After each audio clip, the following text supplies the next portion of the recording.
सरकार मानी जाती है हमेशा करेज को लेकर के। इस सरकार में कंसिडरेशन से करेज उस मुकाबले में बहुत ज्यादा है।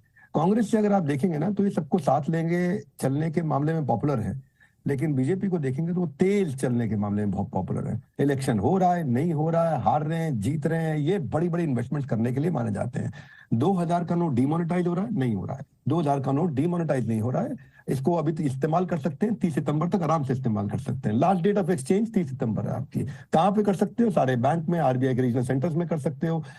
तो ये आज एक्सचेंज जो है 2000 का, ये आपका 23 तारीख से चालू हो जाएगा और इसको आप 20,000 रुपए तक कर सकते हैं, पैन नंबर देकर के आप ज्यादा भी कर सकते हैं। तो बेसिकली क्या है, अगर कोई भी फेक नोट्स है वो खत्म होंगे, वो जाएगा और वापस इस तरह से जो भी काला धन है उस पर इम्पैक्ट तो पक्का आएगा और एक मन में डर। और वैसे एक मजे की बात क्या मैं आपको बता देता हूँ भाई साहब, दीपक जी, आपने भी अगर किसी को उधार दिए हैं तो अब जल्दी से उधार वापस करने के लिए आ जाएगा। वो बाजार में जिसका जिसका जो उधार था अचानक फोन आने, मुझे भी आ गए 2-4-5 फोन, जी उधार वापस ले लो भैया, पैसे रेडी पड़े हैं मेरे पास इस समय।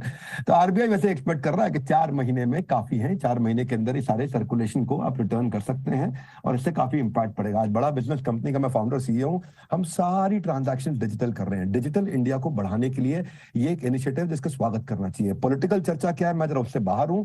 एंटरप्रेन्योर्स को और एंटरप्रेन्योरशिप को एनेबल करने के लिए मैं आपको बता रहा हूं, कैश इस्तेमाल करना यूएस में आज भी थोड़ा मुश्किल है। बिना क्रेडिट कार्ड के आप जिंदगी बिता नहीं सकते वहां पे।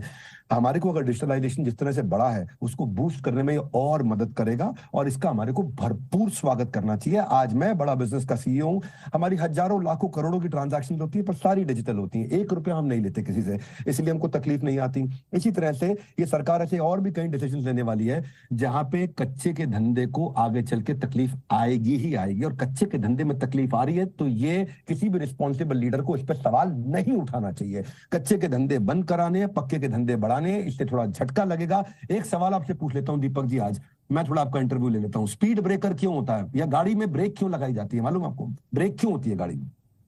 गाड़ी में ब्रेक क्यों होती है? सब लोग कहते हैं गाड़ी धीरे करने के लिए होती है। गाड़ी में ब्रेक क्यों होती है? लोग कहते हैं कहीं एक्सीडेंट ना हो जाए। गाड़ी में ब्रेक क्यों? गाड़ी में ब्रेक दीपक चौरसिया जी इसलिए होती है कि अगर गाड़ी में ब्रेक है तो आप तेज चला सकते हो। दीपक जी आप गाड़ी चलाते हो, अगर आपकी गाड़ी में ब्रेक नहीं हो तो आप 10 की स्पीड से ऊपर चला नहीं पाओगे गाड़ी। अगर आपकी गाड़ी में ब्रेक नहीं है तो आप 20 के ऊपर चला के दिखा दो, डर लगा रहेगा, रुकेगी तो है नहीं, ब्रेक तो है नहीं। तो ये जो ब्रेक आपकी जिंदगी में आया है इस समय, इस तरीके का जो ब्रेक आया है, ये इसीलिए आया ताकि आप गाड़ी को और तेज चला सको। हमें डिजिटल बनाने के लिए ये ब्रेक आया है, ये कच्चे के धंधे को कम करने के लिए ब्रेक आया है। वरना आप मेरे से शर्त लगा लीजिए, अगर आपकी गाड़ी में ब्रेक ना हो, बिना ब्रेक की गाड़ी को आप 10 से ऊपर की स्पीड पर कोई नहीं चला सकता। इस ब्रेक का स्वागत करना चाहिए। मैं इतना ही कहना चाहता हूं, पॉलिटिकल डिबेट से थोड़ा बाहर हूं क्योंकि कई लोगों को दिक्कत आएगी, उनको एस्टैब्लिशमेंट जो भी करेगा, एंटी एस्टैब्लिशमेंट वाले उसमें आकर के बीच में बोलेंगे। पर डिजिटलाइजेशन के लिए let us please welcome this initiative. Thank you very much. मैं सीधे चलता हूं अश्विनी तनेजा जी के पास। करी गई तो उसका असर आएगा, आप ठीक करें, टायर निकलेगा उससे। ट्रेडिशनल रिटेल जो बहुत बड़ा नुकसान जा सकता है क्योंकि वहां पे कैश सर्कुलेशन बहुत ज्यादा हो रहा है, उसकी भी एग्जीक्यूशन की तैयारी करनी होगी। फायदा किस में होगा? ई कॉमर्स बढ़ेगा, फिनटेक बढ़ेगा। ई कॉमर्स फिनटेक बढ़ेगा तो ट्रांजैक्शंस और अच्छी होंगी। मैं तो इकोनॉमी पे बता रहा हूं कि ये ब्रेक लगेगा, पक्का ब्रेक लगेगा। लेकिन अगर हम इससे ई कॉमर्स को और टेक्नोलॉजी बेस्ड ट्रांजैक्शंस को और इंप्रूव कर सके, कैश के कच्चे के धंधों को आगे चल के और कम कर सके। वैसे तो ये क्लीन नोट के लिए आया है। आपने पूछा था मनी सर्कुलेशन कितना है, 11% है इस समय, बाकी सारा तो अंदर पड़ा। लेकिन मैं अभी आप ही के साथ हूं, मैं कोई आपके खिलाफ थोड़ी बोल रहा हूं। इस बार डिफरेंट रीजन के लिए आया, not for killing the black money, it is for clean note policy. पर अभय दुबे जी आपसे बात करके अच्छा लगा, धन्यवाद। अभय जी। दीपक जी,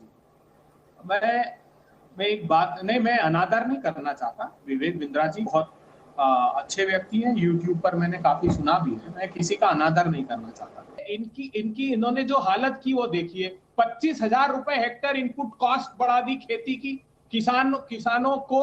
इसीलिए तो 27 रुपए हुई। क्यों हुई वो? क्योंकि 25,000 रुपए हेक्टेयर आपने लागत बढ़ा दी।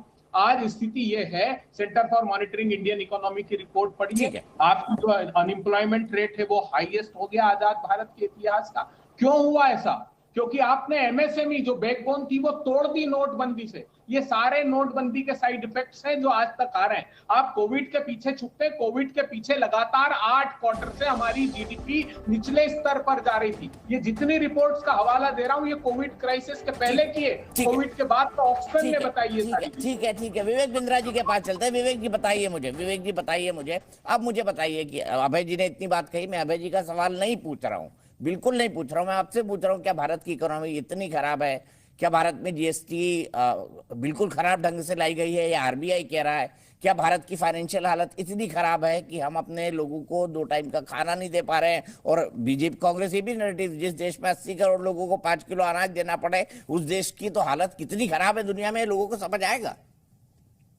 ना जीएसटी का कलेक्शन तो बड़ा है ना, जीएसटी कलेक्शन बढ़ने का मतलब सिंपल है कि इकोनॉमिक एक्टिविटी बढ़ी है, और इकोनॉमिक एक्टिविटी बढ़ने का मतलब है कि तब बढ़ती है जब कंजम्पशन ज्यादा होती है, और कंजम्पशन ज्यादा होने का मतलब है कि भाई आपकी इकोनॉमी इंप्रूव कर रही है, ग्रो कर रही है।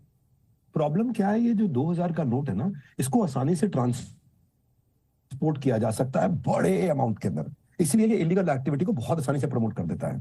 प्रॉब्लम क्या है, जो बड़ा नोट है ना, इसमें टैक्स एवेजन करना बहुत आसान हो जाता है, क्योंकि बहुत सारा पैसा आप एक छोटे ब्रीफ केस में लेके जा सकते हो। अब आप 100 रुपए के नोट के साथ में 10-20 करोड़ रुपए तो ट्रैवल नहीं करा पाओगे ना, 2000 के नोट के साथ कर सकते हो। तो आपकी इकोनॉमिक एक्टिविटी रुकेगी नहीं, क्योंकि 500 का नोट है, 100 का नोट है, 200 का नोट है। काउंटर फीटिंग के लिए तो ये सबसे बड़ा आकर्षण है ना इस समय, ये तो अट्रैक्शन था काउंटर फीट के लिए, बहुत बड़ा अट्रैक्शन था जिसको किल किया जा रहा है। और वैसे भी 2000 रुपए के नोट का इस्तेमाल करता कौन है, कन्वीनियंट ही नहीं है 2000 रुपए का नोट। यूपीआई की ट्रांजैक्शंस या छोटे डिनोमिनेशन की ट्रांजैक्शन कन्वीनियंट होती है, आपको लड्डू टॉफी के लिए भी आप 2000 रुपए का नोट थोड़ी इस्तेमाल करते हो। एवरीडे यूज में 2000 का नोट नहीं आता है, बड़ी चीजों के लिए ही आता है। और देखिए ये बात पक्का है कि अब जो नकली नोटों की छपाई कम हुई है, इसके कारण जो पीछे हुआ था, अब दोबारा भी इस पर असर आएगा। अब हाई डिनोमिनेशन जितना भी नोट होगा, सिंगल हाई डिनोमिनेशन नोट होगा, सबसे ज्यादा टैक्स को खत्म करने में, टैक्स को उड़ाने में ये बहुत काम देता है, बहुत आसानी से काम आता है। इसलिए अब जो है, अगर large some of money without detection अगर अपने को रोकना, तो 2000 का नोट खत्म करना और रोकना बहुत अच्छा है। अदरवाइज रिकॉर्ड ही नहीं होता, रिपोर्ट ही नहीं होता, काउंटर फीटिंग का इतना बड़ा रिस्क है। तो इसीलिए मैं ये कहना चाहता हूँ आपसे, बड़ा सिंपल, कि जीएसटी तो अब हमारे यहाँ पे बहुत अच्छा ग्रो किया, बहुत अच्छा काम किया है अभी भी।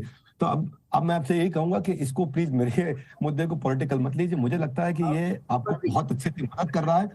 Large value currency notes have always been used as for misusing purposes of illicit purposes. अब ये टाइम है, ये एक जोसेफ नाम के अमेरिकन इकोनॉमिस्ट हैं, वो कहते हैं कि लार्ज डिनोमिनेशन नोट कब हमेशा फैसिलिटेट करेगा टैक्स इवेशन को और करप्शन को। लार्ज डिनोमिनेशन के नोट की, इतने बड़े नोट की कोई जरूरत है नहीं हमारे को, वो हमेशा नुकसान ही करने वाला है। ठीक है, बहुत बहुत शुक्रिया आप तमाम लोगों को। विवेक भाई कुछ कहना चाहते हैं? विवेक भाई 30 सेकंड में जल्दी से। बस जाते जाते मैं बोल रहा हूँ, थोड़ा सुन लीजिएगा प्लीज। आप लोग थोड़ा मुस्कुरा दें।